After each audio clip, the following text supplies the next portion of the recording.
Back guys, कैसे हो आप? आशा करता हूँ सब ठीक ही होंगे गाइस। चलते हैं कोशिका के अध्ययन के सेकंड पार्ट में। मैं आपका फिर से स्वागत करता हूँ और फिर से अध्ययन के लिए हम शुरू कर रहे हैं। देखो, हमने रेशक पढ़ा था, रेशक यहाँ तक तो हमने पढ़ लिया था। चलो एक बार इसका फिर से अध्ययन। तो गाइज, हमने यहाँ तक तो पढ़ लिया था। अब बात कर रहे थे रेशक का निर्माण मुख्यतः किस प्रकार से होता है, यहाँ तक तो पढ़ा। तो ग्लूकोज के 3000 अणु मिलकर के सेलुलोज का एक अणु बनाता है। जो रेशक होता है उसके अंदर क्या होता है? ग्लूकोज। ग्लूकोज के 3000 अणु मिलेंगे तो फिर क्या करेंगे? ग्लूकोज के 3000 अणु मिलकर के सेलुलोज का एक अणु बनाता है। और सेलुलोज के 100 अणु मिलकर के सेलुलोज के 100 अणु मिलकर के माइलिन का एक अणु बनाता है। कितना? माइलिन का एक अणु बनाता है। और माइलिन के 20 अणु मिलकर के मैक्रोफाइबर का एक अणु बनाता है। और मैक्रोफाइबर के 250 अणु मिलकर के एक फाइबर बनाता है। तो गाइस, समझ में आ गया होगा ये किस प्रकार से इसका रेशम का निर्माण होता है। रेशे जो फाइबर होते हैं उनका निर्माण किस प्रकार से होता है। अब बात करते हैं मैट्रिक्स की। मैट्रिक्स तो प्राथमिक और द्वितीय कोशिका भित्ति के मध्य जेली जैसा पदार्थ पाया जाता है। क्या पाया जाता है? जेली। जेली तो देखी होगी आपने। कहने का मतलब है लिक्विड जैसा, ना तो लिक्विड होता है ना ठोस होता है। और वो भी किसके मध्य? प्राथमिक और द्वितीय के मध्य। कोशिका भित्ति उसमें जेली जैसा पदार्थ पाया जाता है जिसमें सेलुलोज और हेमी सेलुलोज, गोंद और पेक्टिन, रेक्जिन आदि पदार्थ पाए जाते हैं। तो प्राथमिक और द्वितीय कोशिका भित्ति के मध्य जेली जैसा पदार्थ पाया जाता है और जिसमें क्या पाया जाता है? सेलुलोज पाया जाता है। सेलुलोज है, हेमी सेलुलोज है, गोंद है, पेक्टिन है, रेक्जिन है आदि पाए जाते हैं। इसके बाद बढ़ते हैं थोड़ा आगे की तरफ। अब कोशिका भित्ति का निक्षेपण करते हैं और उसमें सबसे पहले पढ़ेंगे लिग्निन भवन। लिग्निन भवन क्या होता है, चलो इसके बारे में अध्ययन करते हैं। द्वितीय कोशिका भित्ति पर दर्डों तक कोशिका पर लिग्निन नामक का जमाव होता पाया जाता है। कहने का मतलब है लिग्निन भवन क्या होती है? जो द्वितीय कोशिका भित्ति होती है। कौन सी भित्ति? द्वितीय कोशिका भित्ति। इसके ऊपर दर्डों तक कोशिका होती है। कौन सी? दर्डों तक कोशिका। कठोर, कहने का मतलब कठोर। उस पर लिग्निन का जमाव पाया जाता है। किसका पाया जाता है? लिग्निन का जमाव पाया जाता है। लिग्निन जल के प्रति अपारगम्य होती है। जल के प्रति कैसी होती है? लिग्निन अपारगम्य होती है। इस कारण यह कोशिकाएं मर्त होती हैं। क्या होती हैं ये कोशिकाएं? लिग्निन का जमाव पाया जाता है। कोशिकाएं कैसी होती है? मर्त कोशिकाएं होती हैं। कैसी कोशिकाएं होती हैं? मर्त कोशिकाएं। इसके जमाव से कोशिका भित्ति पर अलग अलग प्रतिरूप बनते हैं। इसके जमाव के कारण ही क्या बनते हैं?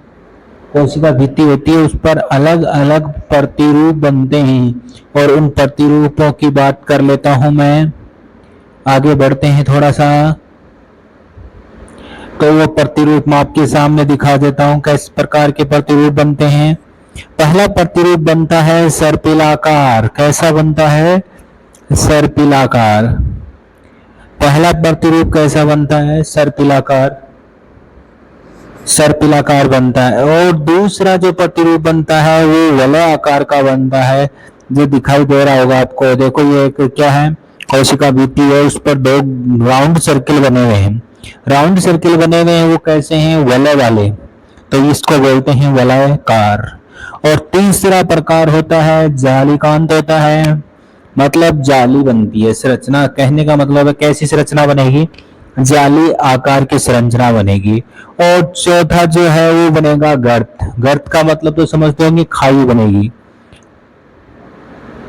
और जो इसका लास्ट है उसको बोल सकते हैं परिवेशित गर्त बनता है। परिवेशित गर्त का मतलब तो समझते होंगे, गर्त पहले से है और उसके ऊपर अंदर और गर्त होगा। ये इसके 5 प्रकार हैं। तो आपने पढ़ लिया होगा। समझ में भी आ गया होगा, नहीं समझ में आए तो वीडियो को फिर से रिपीट कर लीजिएगा। अब बात करते हैं पेक्टिनीकरण। पेक्टिनीकरण क्या होता है? तो पेक्टिनीकरण का मतलब होता है कोशिका भित्ति पर जो पेक्टिन का आवरण पाया जाता है उसे क्या कहते हैं? पेक्टिनीकरण कहते हैं। पेक्टिनीकरण करना मतलब पेक्टिन का जमाव होना। पेक्टिन का जमाव हो जाता है। किसका जमाव हो जाता है? कोशिका भित्ति के ऊपर पेक्टिन का जमाव हो जाता है, जो मुख्यतः स्थूलों तक होता है, स्थूल कोणों तक होता है, जो मुख्यतः कैसा होता है? स्थूल कोणों तक होता है।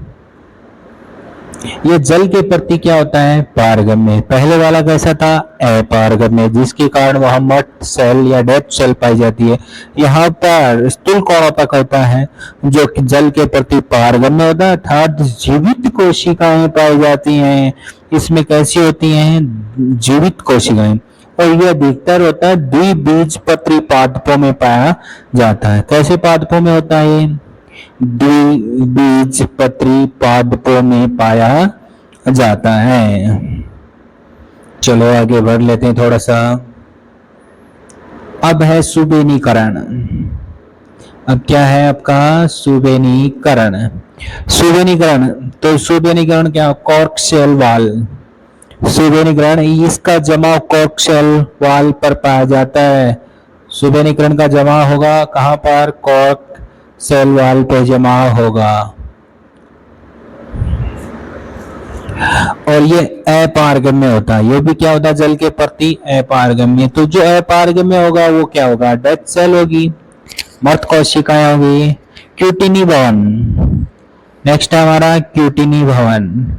यह जमाव पादप की पत्तियों व तने की कोशिकाओं पर पाए जाते हैं, भूमिगत भागों में अनुपस्थित होते हैं। पादप की जो पत्तियां होती है, क्यूटिनीकरण भवन का निर्माण किस पर होता है? एक तो पादप की पत्तियों पर, दूसरा दहन। क्यूटिनीकरण दूसरा कहाँ पाया जाता है? पादप की पत्तियों पर और तने पर की कोशिकाएं होती हैं वो पाया जाता है। जो भूमिगत में जड़ वगैरह होती हैं उनके अंदर ये क्या होता है? अनुपस्थित होता है। ये मरुस्थलीय पादप होते हैं जिसे जीरोफाइट कहते हैं। कैसे पादप? मरुस्थलीय पादप, जीरोफाइट, जिसमें क्यूटिनीकरण की परत पाई जाती है, जो वाष्पीकरण की क्रिया को क्या करते हैं? अधिक विकसित और मोटी करता है, कम करने के लिए। क्यूटिनीकरण की परत अगर मोटी होगी तो वाष्पीकरण की प्रक्रिया को क्या कर देगा? ये कम कर देगा। तो वाष्पीकरण की प्रक्रिया कम हो, यह कहां पर हो सकती है? मरुस्थल में, क्योंकि पानी की कमी वहां होगी। अगर पादप वाष्पीकरण ज्यादा होगा तो पानी की क्या होगी? कमी होगी, और कमी होगी तो पादप क्या हो जाएगा? मुरझा जाएगा। इसलिए ये कहां पर होता है? ये होता है आपका मरुस्थलीय पादपों में। अधिकतर ये मोटी ही पाई जाती है। चलो आगे बढ़ते हैं। श्लेष्मा भवन। श्लेष्मा अक्षर कहाँ मिलता है आपको? श्लेष्मा चिकना पदार्थ होता है, और चिकना पदार्थ कहाँ चाहिए? पादप, पानी में जो समुद्री पादपों को बोल सकते हैं, जलीय पादप। श्लेष्मा भवन, इसका जो आवरण होता है वो जलीय पादपों की कोशिका पर पाया जाता है। कैसे? जलीय पादप। कैसे पादपों पर है ये? जलीय पादपों पर पाया जाता है। जो पेड़ पौधों की जो पत्तियां होती हैं, जाहिर सी बात है अगर पत्ती के ऊपर तेल लगाओगे तो उसके ऊपर पानी नहीं टिकेगा, और पानी नहीं टिकेगा तो वो काफी दिन तक चलेगी, काफी दिन तक चलेगी, सड़ेगी नहीं, गलेगी नहीं। इसके लिए ये क्या होता है? श्लेष्मा भवन पादप, जो जलीय पादप होते हैं उनकी सेफ्टी के लिए, उनके सड़ने गलने से बचाने के लिए काम में आता है। खनिज पदार्थों का जमाव, ये कोशिका भित्ति पर खनिज का जमाव कर होता है। कोशिका भित्ति में होता है खनिज का जमाव। लियोसाइट भी कहते हैं इसे। क्या कह सकते हो? लियोसाइट कहते हैं इसे। क्या कहते हैं इसे? लियोसाइट। और लियोसाइट पर कैल्शियम कार्बोनेट का जमाव होता है। विशेषकर ध्यान रखना, क्वेश्चन पूछा जा सकता है लियोसाइट पर किसका जमाव होता है? तो वो है कैल्शियम कार्बोनेट का जमाव होता है। लियोसाइट पर किसका जमाव होता है? कैल्शियम कार्बोनेट का जमाव होता है। तो यह क्रिस्टलीय कहलाते हैं या क्रिस्टलीकरण कहलाते हैं। अब देख लो इसका जो एग्जाम्पल है वो है हमारा बरगद का पेड़ है, बरगद बोल सकते हो। यदि कोशिकाओं पर कैल्शियम ऑक्जिलेट का जमाव होता है तो रेपिड्स कहलाते हैं।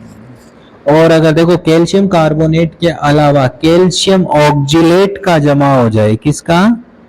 कैल्शियम ऑक्जिलेट का जमाव किस पर हो जाए? पादपों की पत्तियों पर या तने पर जमा हो जाए तो उसे रेपिड्स कहते हैं। उसे क्या कह सकते हो? रैपिड्स कहते हैं। और इसका जो एग्जाम्पल है वो क्या है? बालसन। अब यहां से क्वेश्चन क्या पूछा जा सकता है?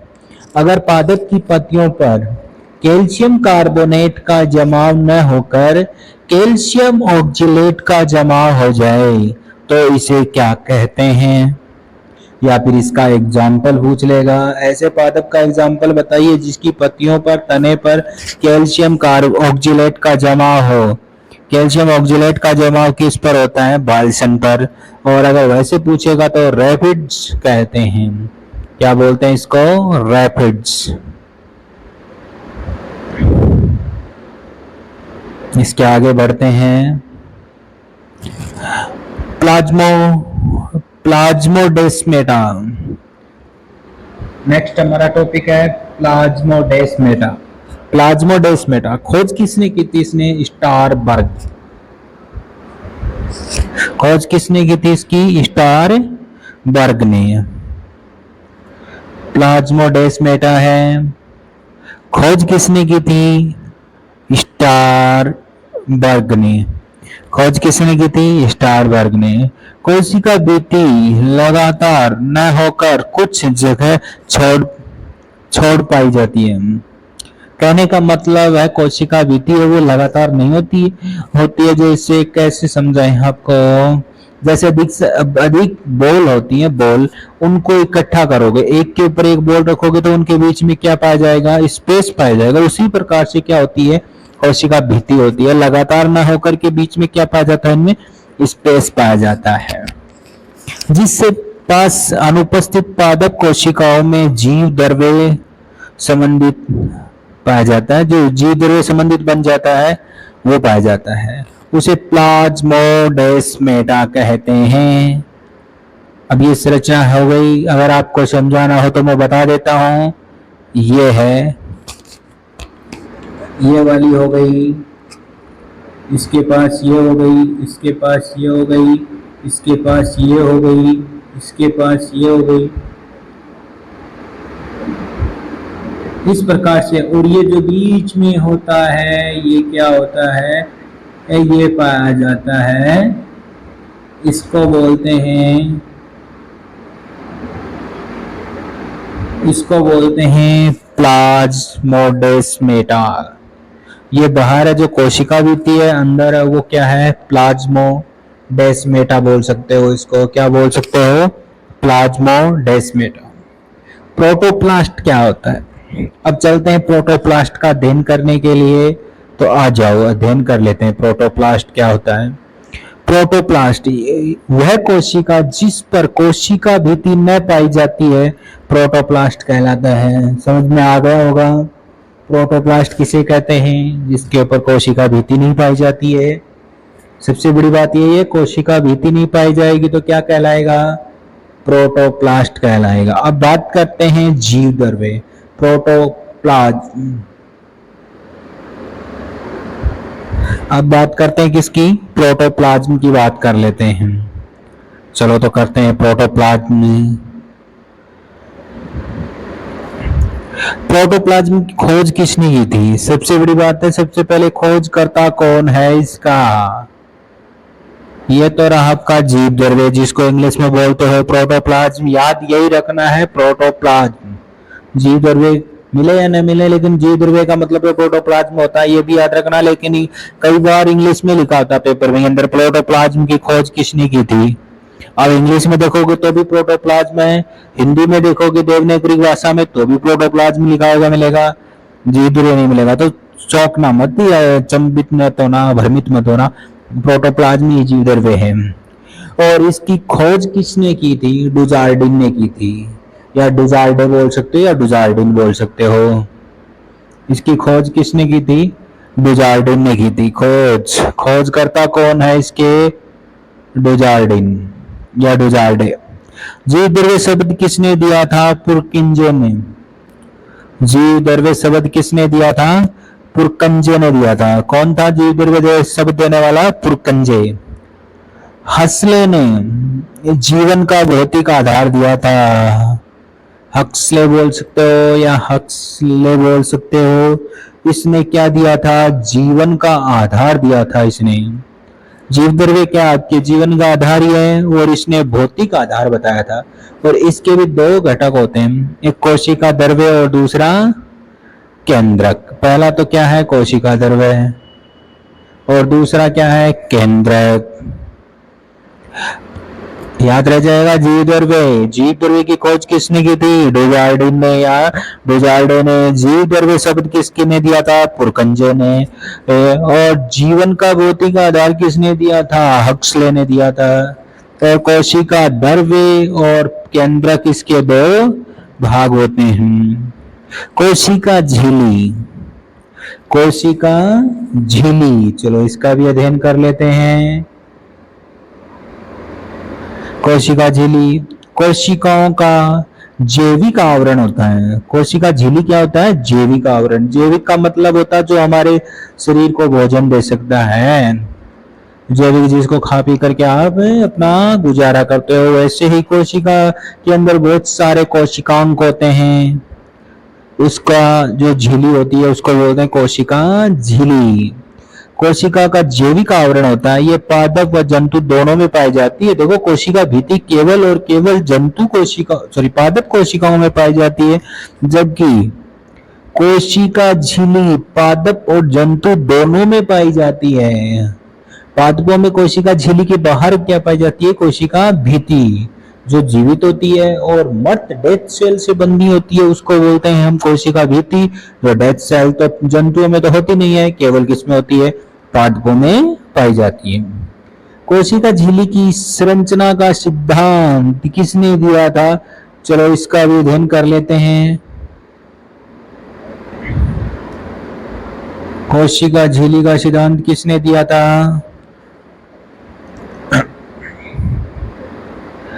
पहला है लिपोइडल का सिद्धांत, जो ओवरटोंग ने दिया था। लिपोइडल का सिद्धांत किसने दिया था? ओवरटोंग ने दिया था। लिपोइडल लिपोइडल का सिद्धांत ओवरटोंग ने दिया था। दूसरा है इकाई कला। इकाई कला का सिद्धांत किसने दिया था? रॉबर्टसन ने दिया था। पहला क्या है? लिपोइडल का सिद्धांत तो किसने दिया था? ओवरटोंग ने दिया था। और दूसरा है इकाई कला का सिद्धांत किसने दिया था? रॉबर्टसन ने दिया था। रॉबर्टसन। चलो तो फिर आगे बढ़ते हैं थोड़ा सा। कोशिका झिल्ली के 4 सिद्धांत हैं, जिसको चारों को पढ़ेंगे हम, और फिर इनकी संरचना के बारे में अध्ययन करेंगे। तो इकाई कला का सिद्धांत किसने दिया था? रॉबर्टसन ने। लिपोइडल सिद्धांत किसने दिया था? ओवरटोंग ने। और सैंडविच खाने वाले, जो सैंडविच खाते हो आप, वही सैंडविच है ये। इसका सिद्धांत किसने दिया? डेविसन डेनियल ने दिया था। किसने दिया था? डेविसन और डेनियल ने दिया था। तरल मोज़ेक का सिद्धांत सिंगर निकोलसन ने दिया था। तरल मोज़ेक का सिद्धांत किसने दिया था? सिंगर निकोलसन ने दिया था। तरल मोज़ेक का सिद्धांत किसने दिया था? सिंगर व निकोलसन ने दिया था। अब बात कर लेते हैं सबसे पहले सैंडविच की। सैंडविच तो आपने देखा होगा, 2 परतें होती है, बीच में मसाला होता है, तो वही बात यहाँ पे चलेगी। तो चलो सैंडविच की स्ट्रक्चर आपके सामने है। ये रहा सैंडविच का स्ट्रक्चर, इसी के अंदर है। ऊपर वाली परत और नीचे वाली परत तो प्रोटीन 20 एंगस्ट्रम की होती है। एंगस्ट्रम क्या होता है? मोटाई मापने की इकाई होती है, या लेंथ मापने की इकाई बोल सकते हो। बीच में भरा होता है 30 से 35 एंगस्ट्रम लिपिड, या फिर 70-75 एंगस्ट्रम की आवश्यकता बोल सकते हो। डेविसन डेनियल के सैंडविच का सिद्धांत किसने दिया था? डेविसन और डेनियल ने दिया था। तो डेविसन डेनियल के अनुसार ही कोशिका झिल्ली की संरचना में दो प्रोटीनों के परतों के मध्य लिपिड पाया जाता है, लिपिड का मसाला पाया जाता है। कहने का मतलब लिपिड का मसाला पाया जाता है, जो तुलना सैंडविच से की गई थी। तो लिपिड का मसाला पाया जाएगा, मसाला उसमें सैंडविच खाते हैं उसमें में यही भरा जाता है और इसमें भी भरा जाता है। अब बात कर लेते हैं दूसरे साइंटिस्ट के अनुसार। रॉबर्टसन ने बताया कि इसकी मोटाई 70 से 75 एंगस्ट्रॉम होती है, जिसमें प्रोटीन की दो परतें होती हैं वो 20 एंगस्ट्रॉम की तथा लिपिड की मोटाई होती है वो 30 से 35 पाई जाती है और इकाई कला कहलाती है। ये क्या कहलाती है?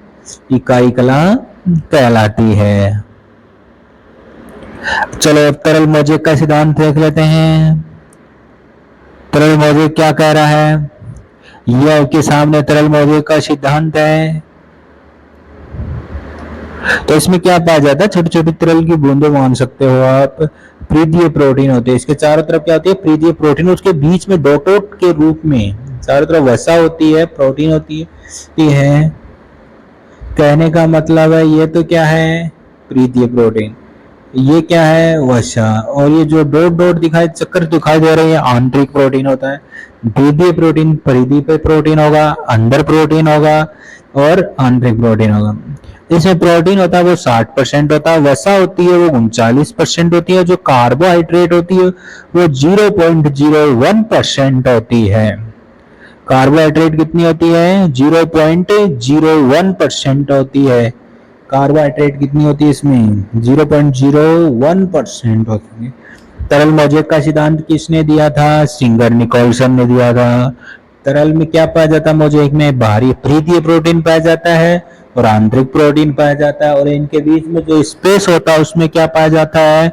लिपिड बोल सकते हो या वसा पाई जाती है। तो इसके अंदर प्रोटीन तो कितना है? 60%, वसा कितनी है? 39%। कार्बोहाइड्रेट की मात्रा तो नगण्य के बराबर हो सकती है, कहने का मतलब है 0.01% होती है। तो अब बात करते हैं इसके जो ये टेल होती है, पूंछ बोलते हैं इसको, पूंछ जलविरणी बोल सकते हैं। सिर भी होता है और टेल पूंछ भी बोल सकते हैं। इसके बाद देखो, सिंगर व निकोलसन के अनुसार कोशिका झिल्ली में वसा की परतें पाई जाती हैं। सिंगर और निकोलसन के अनुसार कोशिका झिल्ली में वसा की परतें पाई जाती हैं, जिसमें प्रोटीन बिखरी हुई अवस्था में होती है। डोडेट के रूप में क्या होती है? बिखरी हुई होती है, कह सकते हो टूटी हुई अवस्था में पाई जाती है।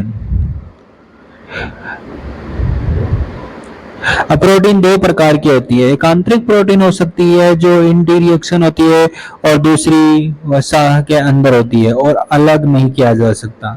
देखो इसमें कुछ बातें, ये कहता है प्रोटीन दो प्रकार की होती है और वो भी कौन कौन सी? इंटरनल और आउटर। इंटरनल मतलब आंतरिक प्रोटीन। आंतरिक प्रोटीन होती है वो वसा के अंदर डोट के रूप में होती है, जिसको आप अलग नहीं कर सकते। प्रीदीय प्रोटीन एक्सट्रीम, जिसको आसानी से आप क्या कर सकते हो? पृथक कर सकते हो। तो याद रखने का तरीका तो हो गया होगा, अंदर रहेगी उसको आप निकाल नहीं सकते, बाहर उसको आप निकाल सकते हो। प्रोटीन दो प्रकार की होती है, आंतरिक और बाहरी। वैसा इसके अणुओं की दो भागों में बांटा गया है, एक शीर्ष होता है और एक पूंछ होती है। इसकी शीर्ष हेड बोल सकते हो, टेल पूंछ को बोल सकते हो। यह जल स्नेही होती है, यह जल विरागी होती है। जो जल से स्नेह करेगा वो जल स्नेही, जो जल से दूर भागेगा वो जल विरागी होता है। नेक्स्ट बात कर लेते हैं किसकी? कार्बोहाइड्रेट। ग्लाइकोप्रोटीन वह ग्लाइकोलिपिड के रूप में पाई जाती है। ये किसके पाई जाती है? कार्बोहाइड्रेट। प्रोटीन की बात कर ली, दूसरी कार्बोहाइड्रेट की बात कर रहे हैं। तो कार्बोहाइड्रेट किस रूप में पाई जाती है? कार्बोहाइड्रेट यहाँ पे ग्लाइको प्रोटीन व ग्लाइकोलिपिड के रूप में पाई जाती है।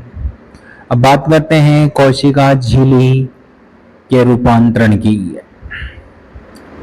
कोशिका झिल्ली का रूपांतरण है, क्या है कोशिका झिल्ली का रूपांतरण? चलो बात कर लेते हैं इसकी।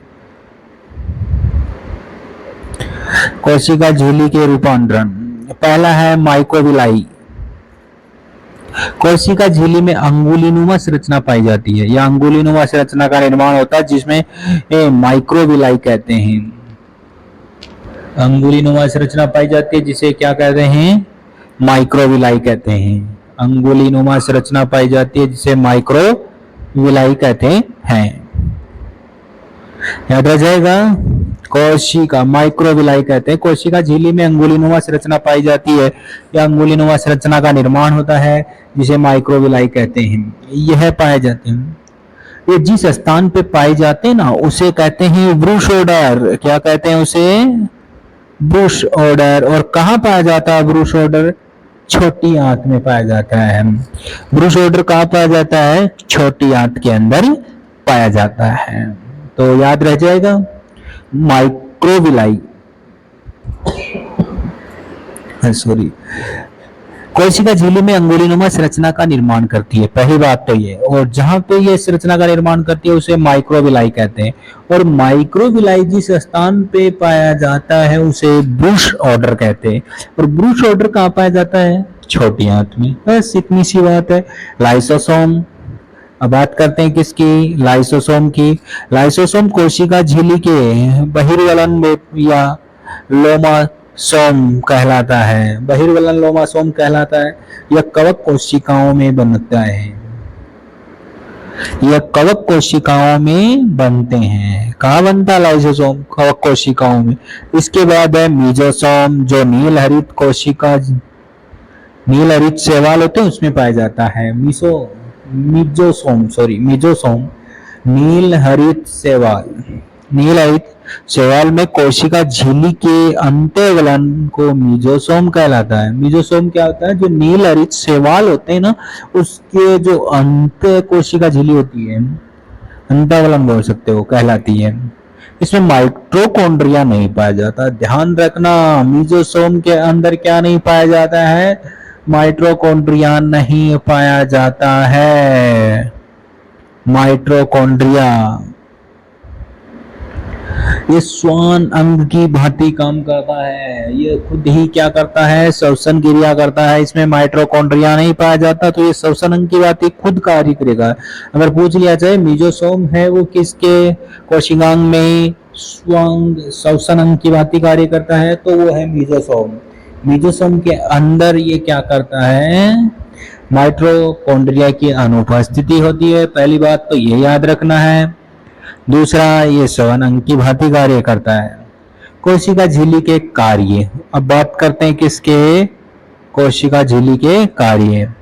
जैविक झिल्ली को बनाना, पहला कार्य क्या है, जैविक झिल्ली को बनाना। दूसरा है पदार्थों का आवागमन का कार्य करना।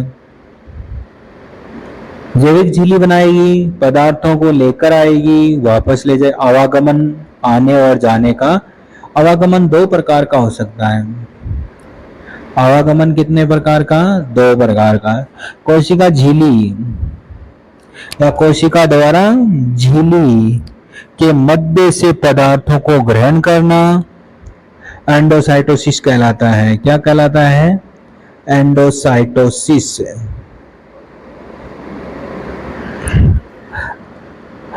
यह कहता है कोशिका द्वारा झिल्ली के मध्य भाग से पदार्थ को ग्रहण करना एंडोसिस कहलाता है।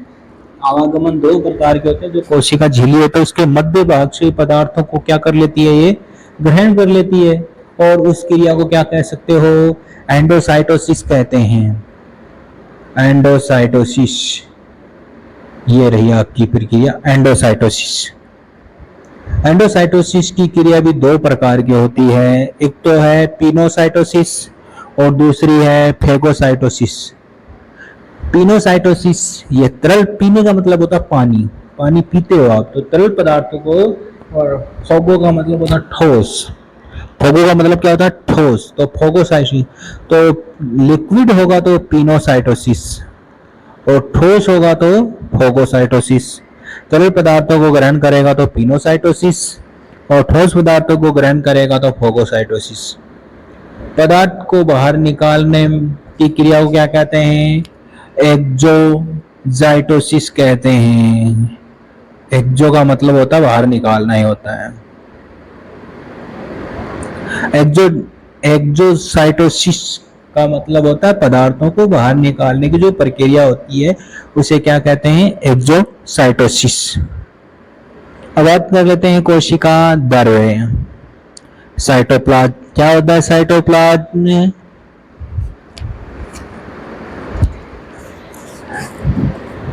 साइटोप्लाज्म में कोशिका द्रव्य केंद्र के चारों ओर क्या होता है, केंद्र के चारों ओर लिक्विड होता है, लिक्विड के चारों ओर झिल्ली होती है, झिल्ली के चारों ओर भित्ति होती है, उसमें कोशिकांग पाए जाते हैं। केंद्र के चारों ओर तथा झिल्ली के अंदर, केंद्र के चारों ओर झिल्ली के अंदर पाया जाने वाला द्रव्य है जिसमें कोशिकांग पाए जाते हैं, जिसमें क्या पाए जाते हैं, कोशिकांग और कोशिकांग। साइटोप्लाज्म के अंदर क्या होता है, 90% जल होता है। ये रही आपकी इंपॉर्टेंट चीज। पूछ लिया जाए कि इसके अंदर साइटोप्लाज्म के अंदर द्रव्य लिक्विड प्लस जल का मिश्रण कितना होता है, तो 90-10 का होता है। जल तो होता है इसमें 90% और लिक्विड होता है 10%, या कोशिकांग भी पाए जाते हैं अलग। अब इसको प्लास्टिड लवक प्लास्टिड, अब क्या है प्लास्टिड, प्लास्टिड क्या है देखते हैं। प्लास्टिड उपस्थिति किसमें पाई जाती है, लवक किसमें पाए जाते हैं, पादपों में। सबको पता है लवक किसमें पाया जाता है, पादपों में। और खोज किसने की थी, हक्कल ने, हिक्कल बोल सकते हो, हक्कल बोल सकते हो। किसने खोज की थी पाद इसकी, हक्कल ने खोज की थी। किसने की थी, हक्कल ने। लवक की खोज किसने की थी, सबसे पहली बात तो लवक किसमें पाया जाता है, कौन सी सेल में पाया जाता है, जंतु कोशिका में, पादप कोशिकाओं में, या दोनों में, या किसी में नहीं पाया जाता। अगर क्वेश्चन ऐसा आ जाए तो क्या करोगे, सीधी सी बात है लवक, हरित लवक, तो किसमें, पादपों में। खोज किसने की थी इसकी, खोज हक्कल ने की थी या हिक्कल ने की थी। और सिम्पर ने लवक 3 प्रकार के बताए थे। सिम्पर ने लवक कितने प्रकार के बताए थे, 3 प्रकार के बताए थे।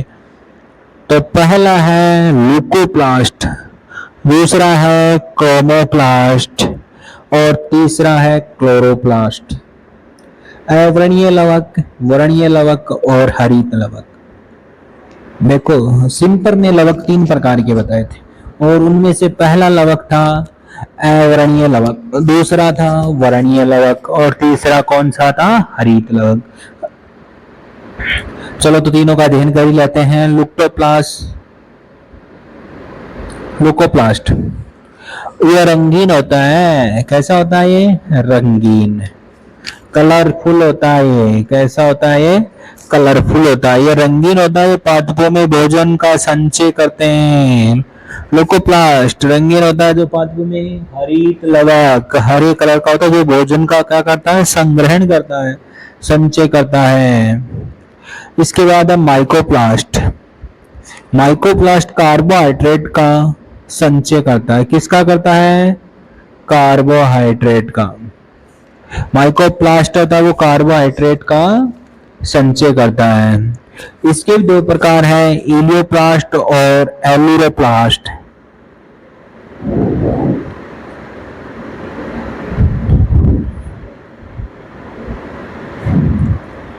इलियोप्लास्ट तो किस में पाया जाता है, वसा में पाया जाता है। इलियोप्लास्ट किस में पाया जाता है, वसा में पाया जाता है। इलियोप्लास्ट वसा में, एलुरोप्लास्ट प्रोटीन में पाया जाता है।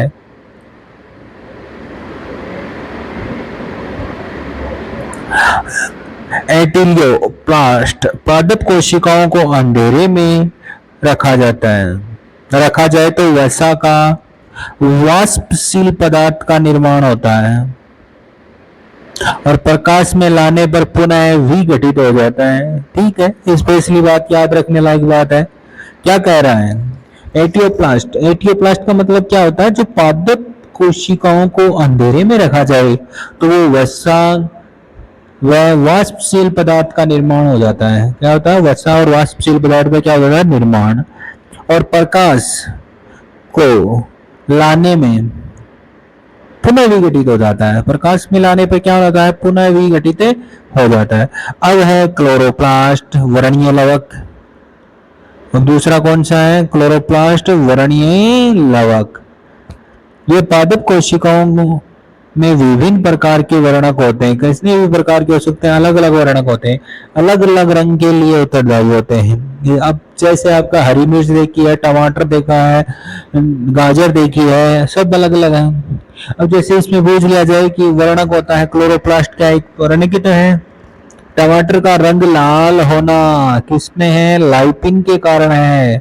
टमाटर का रंग लाल किस कारण होता है, लाइकोपिन के कारण है।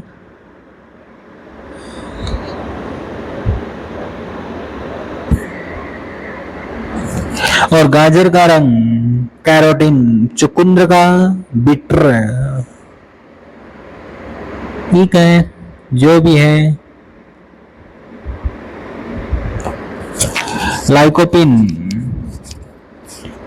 लाइकोपिन याद रखना, टमाटर का रंग लाल किस कारण होता है, लाइकोपिन के कारण। गाजर का रंग कैरोटीन के कारण, चुकंदर का कारण बीटर वंजर के कारण। अब क्लोरोप्लास्ट हरित लवक, हरित लवक का अध्ययन कर लेते हैं। अब हरित लवक क्लोरोप्लास्ट पादप के हरे भाग में पाया जाता है। कहाँ पाया जाता है, पादप के हरे भाग में। सबको पता है कि हरित लवक कहाँ, जहां भी पादप का हरा रंग होगा वहां पर हरित लवक होगा। वो जड़ हो चाहे तना हो चाहे पता हो, कहीं पर भी हो।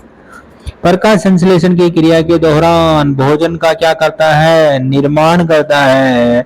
हरित लवक की विभिन्नताएं सर्वाधिक शैवालों में पाई जाती हैं। भिन्नताएं भी होती है इसमें, और वो सबसे ज्यादा कहाँ पाई जाती है, शैवाल के अंदर पाई जाती है। संख्यात्मक विविधता, क्लोरोप्लास्ट की संख्यात्मक विविधता, एकल हो सकता है, दो हो सकता है, या अनेक हो सकता है।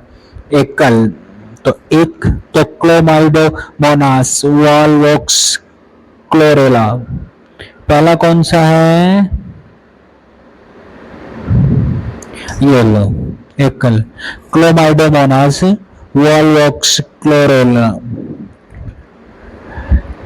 Chlamydomonas, volvox, chlorella. दूसरा है जिग्निमा, दूसरा कौन सा है, जिग्निमा, जिग्निमा। दूसरा है 216 स्पाइरोगाइरा, 216 स्पाइरोगाइरा। और अनेक उच्च स्तरीय शैवाल भी हो सकते हैं इसमें, अनेक उच्च स्तरीय शैवाल भी होते हैं। इसके बाद है आकार की विविधता। अब बात कर लेते हैं इसके आकार की, आकार की विविधता। देखो पहला क्या है, कप। कप तो देखा होगा, चाय पीते हो, जिसे क्लेमाइडोमोनास शैवाल कप के आकार का होता है, उसे बोलते हैं क्लेमाइडोमोनास। ये लो पहला, कप के आकार का होता है, आकार में कप आकार का होता है, उसे बोलते हैं क्लेमाइडोमोनास शैवाल होता है। दूसरा है यू आकार का होता है, जिसे यूट्रिक्स बोल सकते हैं, यूलोट्रिक्स। और स्टार नोमा होता है जिग्नमा, तार का या तारा आकार का बोल सकते हैं, जिसे बोलते हैं जिग्नमा। क्या बोलते हैं उसे, जिग्नमा। और सांप आकार का होता है स्पाइरोगाइरा, शैवाल होता है जिसमें सांप आकार का शैवाल बनता है, वो स्पाइरोगाइरा। और जाली कावत होता है, जिसको बोलते हैं यूडोगोनिया, जाली आकार का होता है उसे बोलते हैं यूडोगोनिया। जाली आकार का होगा उसे क्या बोलेंगे, यूडोगोनिया। जाली आकार का होगा उसे बोलेंगे यूडोगोनिया। हरित लवक की संरचना। अब बात करते हैं हरित लवक की संरचना की, जो करेंगे नेक्स्ट वीडियो में। थैंक यू दोस्तों। अगर समझ में